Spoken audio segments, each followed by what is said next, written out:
के अंक में मैं एस के गंगवार और मेरे साथ वार्ता करने के लिए श्री हीरा सिंह बिष्ट साहब टेरी से हैं, labour transport and employment minister हैं। पहली बार ना होकर दूसरी बार मौका मिला है। सिंह साहब, बिष्ट साहब, सबसे पहले तो मैं एक चीज आपको शुक्रिया करना चाहूँगा कि मैं लेट आया, उसके बावजूद आपने मुझे उतना एक कीमती समय दिया। नए पत्रकारों को समय नहीं देंगे तो न राजनीतिक न सामाजिक कोई गतिविधि हो ही नहीं सकती देश में। तो जरूरी है, प्रजातंत्र का महत्वपूर्ण स्तंभ पत्रकार है, उनसे तो संपर्क हमारा होना ही चाहिए, रहना चाहिए। विशा, सबसे पहले तो मैं ये जानना चाहूंगा कि आपका राजनीति का सफर कैसे शुरू हुआ? मेरा राजनीतिक सफर विद्यार्थी जीवन से ही शुरू हो गया था, और चूंकि सामाजिक जीवन में मुझे रुचि, हमारे पिताजी निरंतर एक बहुत बड़ी पंचायत के प्रधान रहे, दादा हमारे मुखिया रहे 8-10 गाँवों के। उसके बाद पिताजी निरंतर प्रधान रहे, तो मुझे काम करने का उनके साथ में कभी कभी मौका मिलता रहा है। वहाँ से मेरी रुचि बढ़ी। फिर डीएवी कॉलेज, जो सबसे बड़ा कॉलेज उत्तरांचल का, जहाँ 18,000 की संख्या है, वहाँ मुझे चुनाव लड़ने का मौका मिला और 2 बार कंटिन्यू चुनाव लगा। 72, 73, 73, 74 में मैं प्रेसिडेंट रहा उस कॉलेज का। उसी समय में मेनवाइल यूथ कांग्रेस का भी प्रेसिडेंट डिस्ट्रिक्ट का मुझे बना दिया गया लखनऊ से। तब से मेरा सफ़र हुआ। फिर मैं जिला का महामंत्री रहा, फिर ट्रेड यूनियन मैंने हस्तक्षेप किया, वहाँ महामंत्री, फिर अध्यक्ष रहा, फिर उपाध्यक्ष उत्तर प्रदेश में रहा, इंटेक का उपाध्यक्ष रहा। आज मैं उत्तरांचल का ट्रेड यूनियन का इंटेक का प्रेसिडेंट हूँ। और पहला मुझे पार्लियामेंट चुनाव लड़ने का मौका संजय गांधी ने दिया था 1977 में, जबकि मैं विद्यार्थी जीवन में ही मैं था टेरी पार्लियामेंट से। और उस समय चूँकि कांग्रेस के खिलाफ एक तूफान था, सभी लोग हार गए थे, इवन इंदिरा जी भी हार गई थी। तो मैं हारने वाला में उत्तर प्रदेश में नंबर 2 पर था। सबसे कम वोट से इंदिरा जी हारी थी, उसके कम वोट से मैं हारा था। बाकी सब लाखों में थे, हम हजारों में थे। उसके बाद ये सफ़र चलता रहा। मुझे फिर 85 में फिर दूसरे नेता आते चले गए, उनको मौका मिला, और 85 में फिर मुझे विधानसभा का टिकट मिला, मैं जीता, और अच्छे मार्क्स से जीत कर फिर मैं उत्तर प्रदेश विधानसभा प्रवेश किया, जहाँ मुझे राज्य मंत्री के रूप में पर्वतीय विकास परिषद में भी काम करने का मौका मिला। उन्हीं दिनों प्रदेश कांग्रेस कमेटी में मुझे नॉमिनेट किया गया उत्तर प्रदेश में। ये सफ़र इस तरह से चलता, फिर मैं महानगर कांग्रेस का भी अध्यक्ष बन गया। 14 साल वहाँ पर मैं अध्यक्ष रहा हूँ। इस तरह से सेवा दल का मैं जिले का अध्यक्ष रहा बीच में। तो मैंने कांग्रेस संगठन के सभी महत्वपूर्ण, युवा कांग्रेस का जिले का अध्यक्ष रहा, सभी महत्वपूर्ण संगठनों में मैंने कांग्रेस से काम किया। कांग्रेस कल्चर का आदमी हूँ, और कांग्रेस से ही एक सब लोग दल बदल कर गए, इधर उधर चले गए, लेकिन मैंने कभी कांग्रेस। लेकिन बिष्ट साहब, एक बात, जैसे आपने कहा कि सारे लोग दल बदल कर गए, लेकिन बिष्ट साहब ने अपना दल नहीं बदला, आखिर क्यों? क्योंकि मेरी मान्यता है, मैंने कांग्रेस के इतिहास को पढ़ा है। गांधी जी, नेहरू जी, इंदिरा जी मेरे आदर्श हैं। तो उस इतिहास को पढ़ने के बाद मैं महसूस किया कि जिस दिन देश में कांग्रेस नहीं रहेगी, उस दिन इस देश का क्या असर होगा, वो परिणाम मेरे सामने। और मैं ये भी जानता हूँ, अल्पायु मुझे लगा था कि जो कांग्रेस छोड़कर जाएंगे, इनकी कांग्रेस के बिना कहीं गति नहीं, अंतोगत्वा ने फिर कांग्रेस में आना। कांग्रेस एक ऐसी अविरल धारा है गंगा की तरह से, जो निरंतर चलती रहेगी। इसमें से शाखाएं निकलेंगी, नालियां बनेंगे, लेकिन वो गंगा नहीं कहला सकती। तो मेरी कांग्रेस की मान्यता है गंगा की तरफ पवित्र है, अविरल चलने वाली है, जो जनता को, देश को, मानवता को केवल भला ही भला करेगी तो कांग्रेस करेगी। दूसरी क्षेत्रीय पार्टी है, कोई नाराज होकर निकल गया, कोई बुगले की तरह से 2-3 साल में बढ़ा, फिर वो बगुला जैसे खत्म हो जाता पानी का, उस तरह गिरकर चली गई। तो आज कांग्रेस को भी देख रहे हैं आप, सत्ता से बाहर भी रही तो निरंतर जन सेवा के लिए संघर्ष करते रही। और मुझे इंदिरा जी को चुनाव हारने के बाद 77 का उनके साथ जाने का मौका मिला, तो पहली यात्रा हरिद्वार से बद्रीनाथ की हुई। तो बहुत नज़दीक से मैंने उनको देखा। वो हर नदी के बारे में, हर फूल के बारे में, हर पत्ती के बारे में जानकारी पर्वतीय क्षेत्र में लेती थी। वहाँ के लोगों का खान पान क्या है, क्या फसलें होती हैं, चर्चा का मौका मिला। हर हम पड़ाव करते थे, 60-70 किलोमीटर चलने के बाद रुकते थे, पड़ाव करते थे।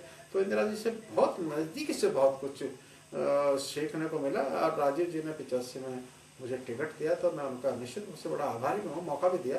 और वो मुझको बढ़ाना चाहते थे, नहीं रहे, लेकिन ये एक बात रही कि मैं कभी कांग्रेस से बाहर में, मेरे पर बहुत दबाव पड़ा। जितने लोगों ने कांग्रेस छोड़ी, पर बहुत सारे लोगों ने छोड़ी, सब ने ही मुझे दबाव डालकर अपने उसमें लाने की कोशिश की, लेकिन मेरे संबंध बहुत अच्छे थे। मैं कभी भी कांग्रेस को नहीं छोड़ा।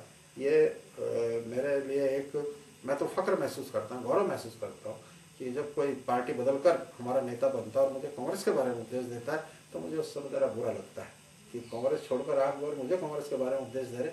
तो मैं कह देता हूँ कृपया और बात कर ले तो अच्छा, कांग्रेस के बारे में मुझे न बताओ।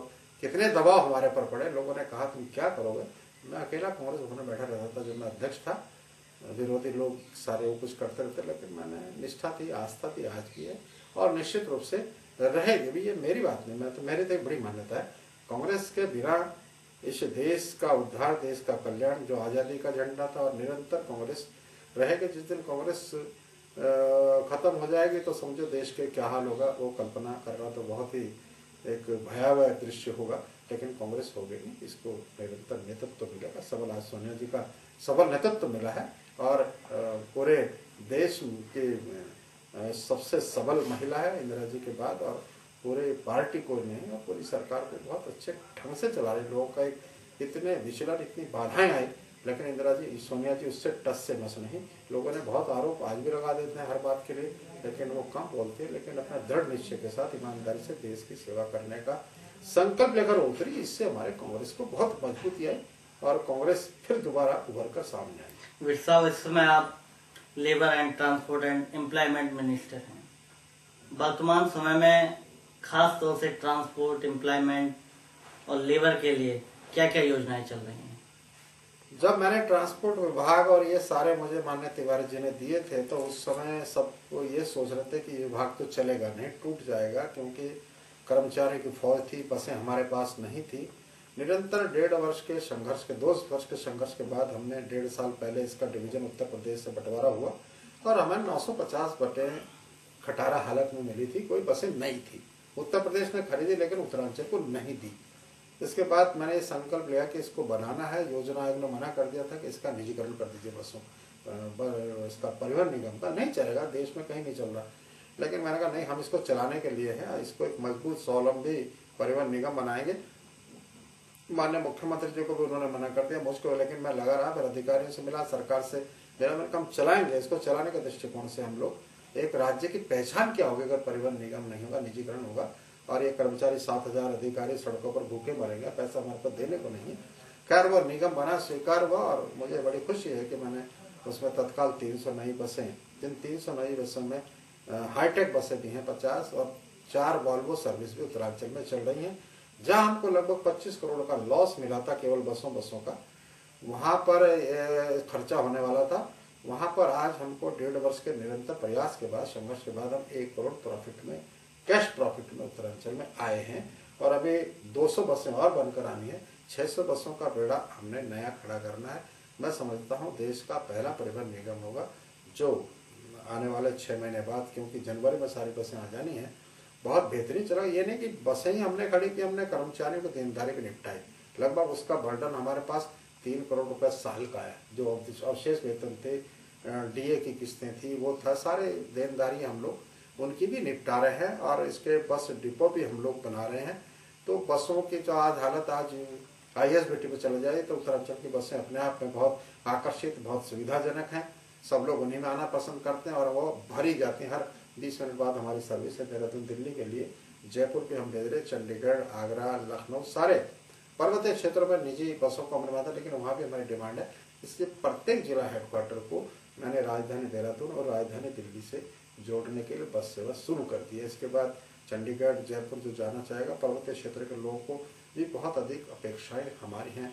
तो परिवहन निगम को इस तरह से इतने भारी नुकसान से इतने कम समय में लाभ में लाना, हाँ ये जरूर है कि अधिकारी को भ्रष्टाचार में पकड़ा गया, कर्मचारी पकड़ा गया, वहाँ में कोई कंसेशन करने के मूड में नहीं, क्योंकि उनके लिए, प्रदेश के लिए हमने बड़ा बनाया। अब एक तरफ आप एम्प्लॉयमेंट भी देख रहे हैं, उत्तरांचल से आप कितने % एम्प्लॉयमेंट साफ करने की कोशिश कर रहे हैं? उत्तरांचल में चूंकि हमारे घोषणा पत्र में था कि हम 2 लाख लोगों को 2 वर्ष में एम्प्लॉयमेंट, रोजगार देंगे। रोजगार का मतलब केवल यह नहीं था, हमारा मंशा न है कि हम केवल सरकारी नौकरियां देंगे। सरकारी नौकरियों की तो एक सीमा है, लेकिन हमने जो हमारा मानक था 2 लाख का 2 वर्ष में, उसको हमने एक्सीड किया है। जैसे काम के बदले अनाज है, स्वरोजगार है, स्वर्ण जयंती रोजगार है, जवाहर ये सारी योजनाएं जो प्रधानमंत्री रोजगार, उसमें जितनी योजनाएं सब मिलाकर हमने 2 लाख का वो आंकड़ा पार किया था। हाँ, जहां तक सरकारी और नियमित सेवाओं का मामला है उसमें हमने लगभग 30-35 हजार लोगों को रोजगार नियमित दे दिया है और लगभग 60,000। 30-35 हजार की जो आप बात कर रहे हो उसमें सरकारी कितनी, गैर सरकारी कितनी? ये सब सरकारी की बात मैं कर रहा हूँ, प्राइवेट उद्योग की नहीं कर रहा हूँ। अभी रोजगार दिया है और लगभग 60,000 लोगों को और नियुक्ति रेगुलर प्रत्येक विभाग में जो वैकेंसी हमने क्रिएट की, वो रोजगार की दिशा में एक महत्वपूर्ण काम है। इसके साथ ही साथ हमने उन आंदोलनकारी परिवारों में से जिन्होंने राज्य के लिए आंदोलन लड़ा, जिनको गोली लगी, जो 7 दिन से अधिक जेल में रहे, उनको भी लगभग 350 लोगों को नियमित सेवाओं में विभिन्न विभागों में हमने नौकरी दी।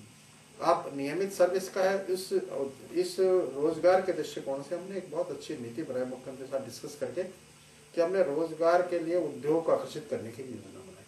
वह उद्योग को आकर्षित करने के लिए सरकार ने उनको 10 साल तक इनकम टैक्स में छूट दी, सेल टैक्स में छूट दी, एक्साइज में छूट दी, बिजली में रिबेट दिया, सस्ती जमीन उपलब्ध कराई, जिसमें 3,000 एकड़ तो हमारी पंतनगर में है, 2,000 एकड़ हरिद्वार BHL में है, 200 एकड़ के करीब देहरादून में है। यहाँ पर उद्योग लगे और ये उद्योग लगभग 1800 पूरे हिंदुस्तान के सबसे बड़े उद्योग, जब महिंद्रा आते हैं और ये हिंदुस्तान लीवर जैसे आते हैं, एटलस साइकिल, ब्रिटानिया बिस्कुट जैसी वहाँ पर इंडस्ट्री आ रही है, कांच की सबसे बड़ी एशिया की इंडस्ट्री लग रही है, तो इसमें लगभग 1 लाख लोगों को सीधे रोजगार मिलेगा। उस रोजगार को गारंटी करने के लिए हमारी सरकार ने एक कदम और मजबूती के साथ उठाया कि इस रोजगार में, इन उद्योगों में रोजगार में हमारे 70% जो है स्थानीय बेरोजगारों को रोजगार मिलेगा, वो एक गारंटी हमने सुनिश्चित की है।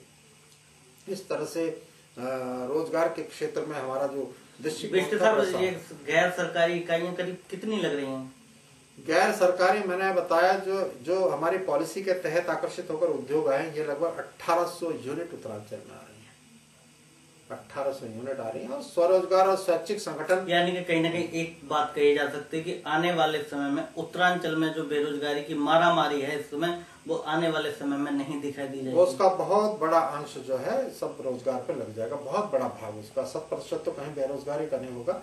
और अब चूंकि प्रधानमंत्री गारंटी योजना भी आ रही है, उसमें भी पंचायतों के माध्यम से, ब्लॉकों के माध्यम से, जिला पंचायत के माध्यम से रोजगार दिया जाएगा। और रोजगार की गारंटी जैसे आवेदन कोई आएगा, जिस तरह का भी रोजगार हो, सड़क बनाने का हो, शिक्षा देने का हो, स्वच्छता संस्था बना करके काम करने का हो, ये सब काम हम लोग प्रधानमंत्री स्वरोजगार बहुत आकर्षित और मजबूत दृष्टिकोण के साथ आ रही है। नहीं होगा तो उसमें पंचायत के, सरकार की जिम्मेदारियों को, बेरोजगारी भत्ता उनको देना पड़ेगा। प्रधानमंत्री मनमोहन सिंह जी का आभार व्यक्त करता हूँ, उन्होंने देश की बेरोजगारी दृष्टि जो का उत्तरांचल उसमें प्रथम आएगा। हम तो प्रत्येक क्षेत्र में प्रथम आने का प्रयास कर रहे हैं। उद्योग विभाग में हो, श्रम विभाग में जितने कानून नियम हमने बनाए हैं, शायद ही देश के किसी उसमें हो। हमने न्यूनतम मजदूरी तय कर दी है, होटल में काम करने वाले की न्यूनतम मजदूरी तय कर दी है, प्राइवेट नर्सिंग होम्स में काम करने वाले न्यूनतम मजदूरी बल्कि नियमावली बना दी हमने। जो निर्माण के कामों पर लगे हैं इनके लिए कानून व्यवस्था नहीं थी। 96 में एक्ट भारत सरकार ने पास किया था, नहीं हुआ। हमारी सरकार ने पिछले विधानसभा में उसको पारित करके जो पत्थर तोड़ने वाले हैं, सुरंग बनाने वाले, पुल बनाने वाले, सड़क बनाने वाले, कोई नियम नहीं था और संगठित लोग नहीं है, असंगठित हैं, इनके लिए भी हमने नियमावली बना करके लागू की। इन पे ESI प्रोविडेंट फंड कटेगा, ESI में कवर होंगे, मेडिकल की सुविधा मिलेगी, सुनिश्चितता होगी और किसी की दुर्घटना हो जाती है तो उसको 50,000 तत्काल उसके परिवार को नौकरी मिलेगी, दूसरे को वो मुआवजा मिलेगा 50,000 और दूसरे को नौकरी उसी प्राइवेट सेक्टर में। और जितने ये प्राइवेट ठेकेदार है ये सब रजिस्टर्ड होंगे, एम्प्लॉयमेंट में रजिस्टर्ड होंगे, हमारे लेबर ऑफिस में रजिस्टर्ड होंगे, ब्लॉकों में, जिससे कि पता लगे किसके यहाँ कौन मजदूर काम कर रहा है। ये दृष्टिकोण लेकर के बने। और कृषि क्षेत्र में 2 साल के लिए हमने जो खेतों में काम करते हैं उनके लिए 73 रुपये मजदूरी जो देश में सबसे ज्यादा 2 साल के लिए की। अब फिर उसका समय आ रहा है, उसको फिर दोबारा पुनर्विचार करेंगे और उसको लगभग 100 रुपये तक हम ले जाने की बात करेंगे। हमने कहीं भी 2350 से कम मजदूरी नहीं रखी है, चाहे प्राइवेट सेक्टर हो, खेत में काम कर रहा हो, पत्थर तोड़ रहा हो, ये कर रहा हो, तो ये जो हमने 73 रुपये रखी, ये DA घटाकर, DA मिलाकर और है। तो इस तरह से मजदूरी के क्षेत्र में जो हमारे डिस्प्यूट थे, होंडा का था, एस्कॉट का था, थापर और JP का टीरी डैम में थे, हमारे अमिताभ टेक्सटाइल मिल में थे, ये सारे डिस्प्यूट हमने लेबर के माध्यम से निपटा दिए हैं। और जो हमारी टेक्सटाइल मिल